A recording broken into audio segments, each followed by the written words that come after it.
Continuamos en Gente que Inspira, conversando con Manuel Cedeño, una persona dentro de la condición del autismo en el mes de abril, mes de la concienciación sobre el autismo. Manuel, llegas entonces a este diagnóstico y con él, pues de alguna manera te inspira a crear la Fundación Funda ASPI Venezuela. Cuéntanos de la fundación y cuáles servicios ofrece. Ok, Katiuska. La fundación, porque cuando yo inicié mi campaña por las redes sociales, a poco se me fue uniendo muchas personas de Venezuela, en el estado Miranda, incluso de otros países también. Un momento que eran tantas personas que especialmente las personas de aquí la zona, se hizo necesario porque invitar para dar conferencias, para visitar escuelas. Entonces se hizo necesario como organizar el cronograma, digamos.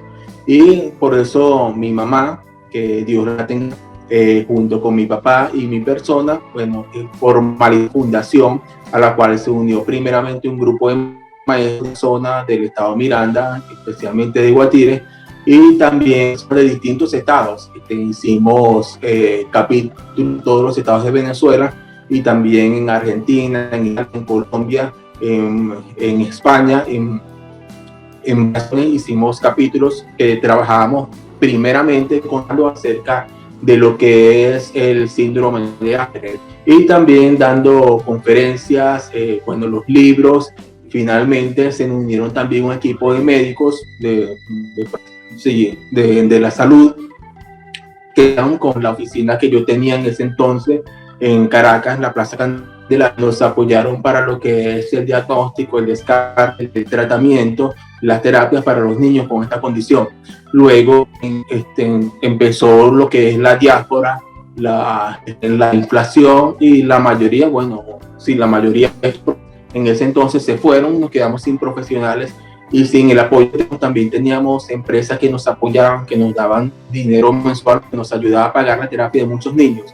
Pero entró la inflación y todas estas cosas y eso, digamos, decayó, y la fundación solamente está trabajando a niveles sociales y de concientización. De semana voy a tener seguramente una conferencia en Caracas, no he fijado todavía definitiva, pero actualmente estamos trabajando solamente a nivel de crear ciencia acerca de qué es la condición por la situación del país. Yo antiguamente era más fácil, me invitaban para ir y bueno, pagarme el pasaje, la estadía, el transporte, la logística, como más fácil. Cuando entró el proceso de hiperinflación, bueno, poco a poco, ya bueno, tengo varios años que llamo a ninguna universidad a dar estas conferencias. Actualmente solamente estamos a nivel de concientización y a nivel informativo por las redes sociales. Algo importante, Manuel, se da la Fundación ASPI y pues de alguna manera apoyas a otros niños con la condición, y en este momento, como lo dices, creando la concienciación. Llegas ya a la etapa adulta y te conviertes en un profesional, esposo, padre, infinidad de cosas. Eres escritor, pero además de eso, no solamente has escrito libros en relación al Asperger, sino también hay uno que se llama El escritor y el asesino y otro de Cataluña. Cuéntame sobre estas obras literarias que tienes. Katiuska, además, como tú lo dices, además de la trilogía sobre Asperger, tengo 2 novelas, 2 libros de cuentos, tengo de no ficción, no relacionadas con el Asperger, y entre estas novelas hay 2. Una que se llama Premio Literario, que fue la primera, y la segunda, que es la que tú me estás mencionando, que es de Cataluña a Chamariapa. Esa novela, Katiuska, nació en parte gracias a la pandemia. Cuando entró la pandemia, al principio, que había muy poco trabajo, había poco movimiento, todas las cosas estaban cerradas, yo, digamos, aproveché y comencé a revisar que yo tenía acerca de la historia de mi familia. Yo desde joven escuché historias acerca de mi familia, cómo mi abuela había llegado de España en un barco de madera huyendo de la guerra y de la guerra y de pandemia que había principalmente. Entonces, bueno, yo escuchaba esas historias y había lagunas que yo no entendía, como muchacha tan joven, ella era casi una niña cuando vino a Venezuela a principios del siglo XX, en el año 1912 se vino a Venezuela. Entonces yo no entendía cómo una muchacha joven española pudiera casarse con un indio del estado Anzoátegui, y se mudó para el estado Anzoátegui. Entonces, ¿por qué de España no llegó a Caracas sino a Anzoátegui? Extraña para mí. ¿Y por qué se casó con un indio y tuvo hijos con un indio? Cuando comenzó la pandemia, entonces yo comencé a entrevistar a mis familiares, a los más viejos. Mi madre vivía con nosotros cuando eso. Bueno, le pregunté a mi mamá, ya mi abuela, pero todavía tenía algunos tíos abuelos, primos de mi mamá, tíos viejos, y yo comencé a preguntarles acerca de esa historia. Y pues sí, Katiuska, una historia apasionante, que lo con la historia de Venezuela, con la lucha armada en contra del gomecismo, una historia y una historia de valentía y de coraje. Y ese tiempo que yo había muy poco trabajo y armé toda esa historia, las lagunas, y que no encajaban, las pude, digamos que, enlazar con algo de ficción para la cuenta completa. De esa manera la escribí. Y bueno, me contactaron desde España, una editorial española de Barcelona, España, para publicar mi libro. Eso fue una grande alegría para mí.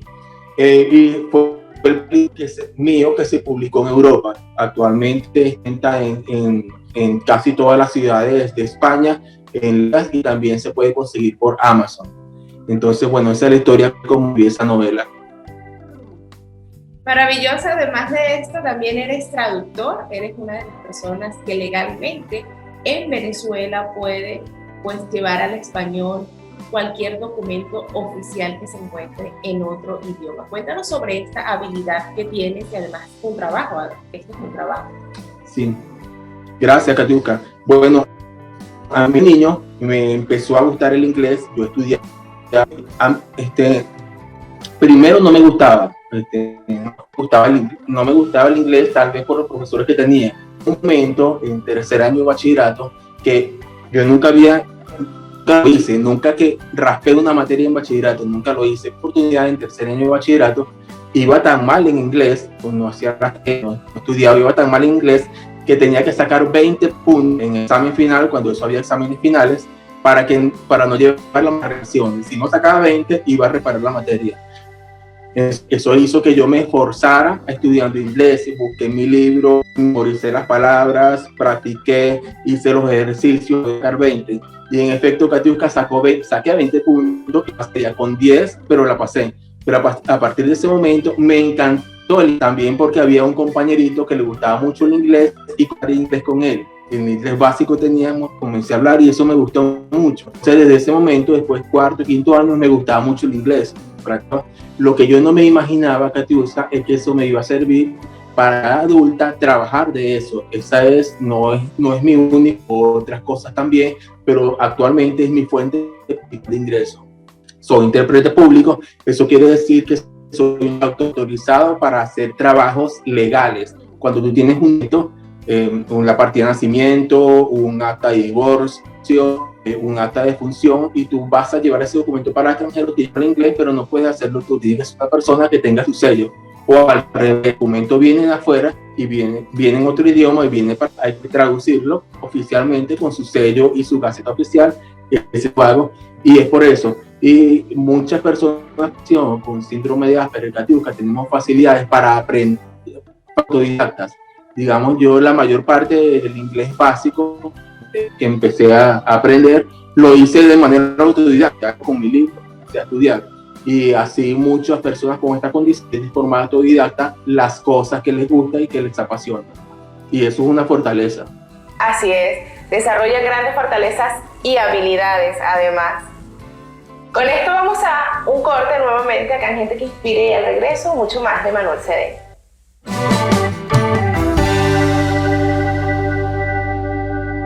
Katiuska González cuida su voz con UNANESO, Unidad Médico Integral.